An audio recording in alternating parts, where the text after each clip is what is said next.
स्वप्न देखा था कभी जो आज हर धड़कन में है। एक नया भारत बनाने का इरादा मन में है। बढ़ रहे हैं हम प्रगति की ओर जिस रफ्तार से,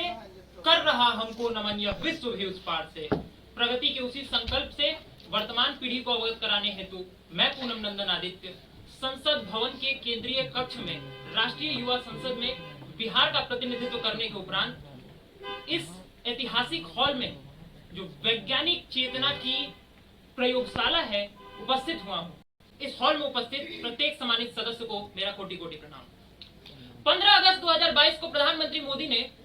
लाल किले की प्राचीर से यह कहा था कि आजादी के अमृत काल में अगर हमें अपने सपनों के भारत का निर्माण करना है तो हमें संकल्पों के तौर पर पंच प्रण लेने होंगे जो आने वाले वक्त में हमारे सपनों के भारत का निर्माण करेगा। और प्रधानमंत्री जी के इसी आदेश का पालन करने हेतु आज का मेरा विषय विकसित भारत का निर्माण है। हमें यह समझना महत्वपूर्ण हो जाता है कि विकसित भारत का निर्माण तब तक संभव नहीं है जब तक हम संकल्पों के तौर पर गुलामी की मानसिकता से मुक्ति पा अपने विरासत पर गर्व की अनुभूति पुनः प्रारंभ न कर दें। क्योंकि स्वामी दयानंद सरस्वती ने कभी कहा था कि यदि भारत को पुनः विश्वगुरु के रूप में स्थापित करना है तो हमें अपने वेदों की ओर लौटना होगा। परंतु मार्क्स और मैकाले की शिक्षा पद्धति में हमें कभी इस बात के बारे में पढ़ाया नहीं गया। और यही कारण है कि विश्व के सबसे बड़े लोकतंत्र के सबसे शक्तिशाली व्यक्ति को लाल किले की प्राचीर से 125 करोड़ देशवासियों से विनती करनी पड़ी कि आजादी के अमृत काल में अब गुलामी की मानसिकता से मुक्ति पाने का वक्त आ गया है। और इसलिए इसका सबसे बड़ा उदाहरण हमें तब देखने को मिलता है जब नोबेल पुरस्कार विजेता वीएस नायपॉल की किताब इंडिया द बाउंडेड सिविलाइजेशन में वो लिखते हैं कि भारत दुनिया की एकमात्र ऐसी संस्कृति है जो अपने लिखे इतिहासों को प्रमाणिक नहीं मानती अपितु उनके लिखे इतिहासों को प्रमाणिक मानती है जो कभी न कभी उनके ऊपर आक्रमणकारी की भूमिका निभा चुके हैं। और इसलिए आज की तारीख में सबसे बड़ा सर्वश्रेष्ठ उदाहरण हमें इसका तब देखने को मिलता है जब बीते दिनों हम स्वामी सहजानंद सरस्वती के जन्म जयंती समारोह को मनाते हैं, परंतु इतिहास के एनसीईआरटी के किताबों में उनका कहीं जिक्र मात्र नहीं मिलता। तो इसी बात पर मुझे उस पुरानी फिल्म की उस गाने की 4 पंक्ति याद आती है कि हटा दो ये इतिहास झूठे तुम्हारे, हटा दो ये इतिहास झूठे तुम्हारे, यहाँ जर्रे जर्रे पे सच है लिखा रे। जब कोई किताबें न सच वाणी कहेगी तो माटी सभी की कहानी कहेगी। और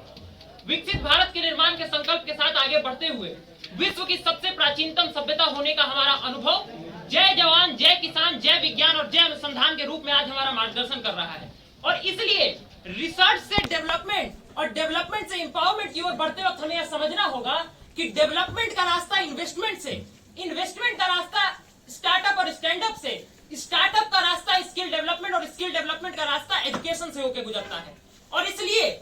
समय आ चुका है कि रोजगार से एक कदम आगे बढ़ स्वरोजगार को अपनाते हुए हम ऐसे स्किल्स के एजुकेशन को अपनाएं जिसके मोटिवेशन और इंस्पिरेशन में भारतीय विरासत पर गर्व शामिल हो। और इसलिए इनोवेशन और इंडस्ट्री 4.0 के इस दौर में जरूरत है green energy, robotics, nano technology, augmented reality, virtual reality समेत हर उस इनोवेटिव स्टार्टअप के प्रति वोकल फॉर लोकल बन जाने की जो लगा है भारत को विश्व की सबसे बड़ी वैश्विक आर्थिक महाशक्ति बनाने में।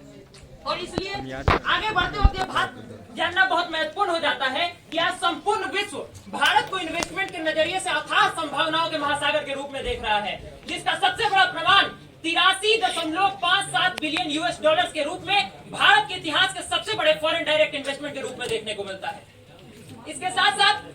इतना ही नहीं, इन्वेस्टमेंट से डेवलपमेंट की ओर बढ़ते हुए भारत का अगला प्रमाण तब देखने को मिलता है जब आईएमएफ की मैनेजिंग डायरेक्टर क्रिस्टलियाना जॉर्जीवा का वो कथन सामने आता है जिसमें वो बताती है कि भारत इस वर्ष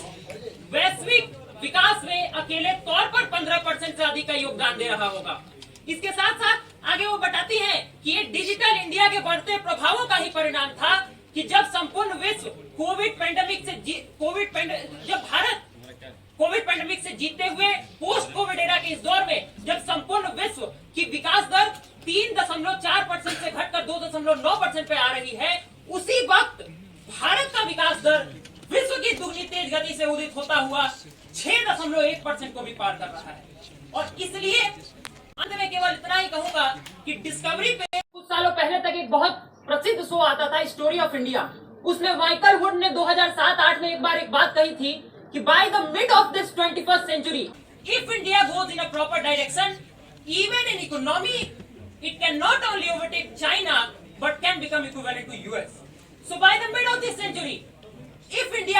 proper direction,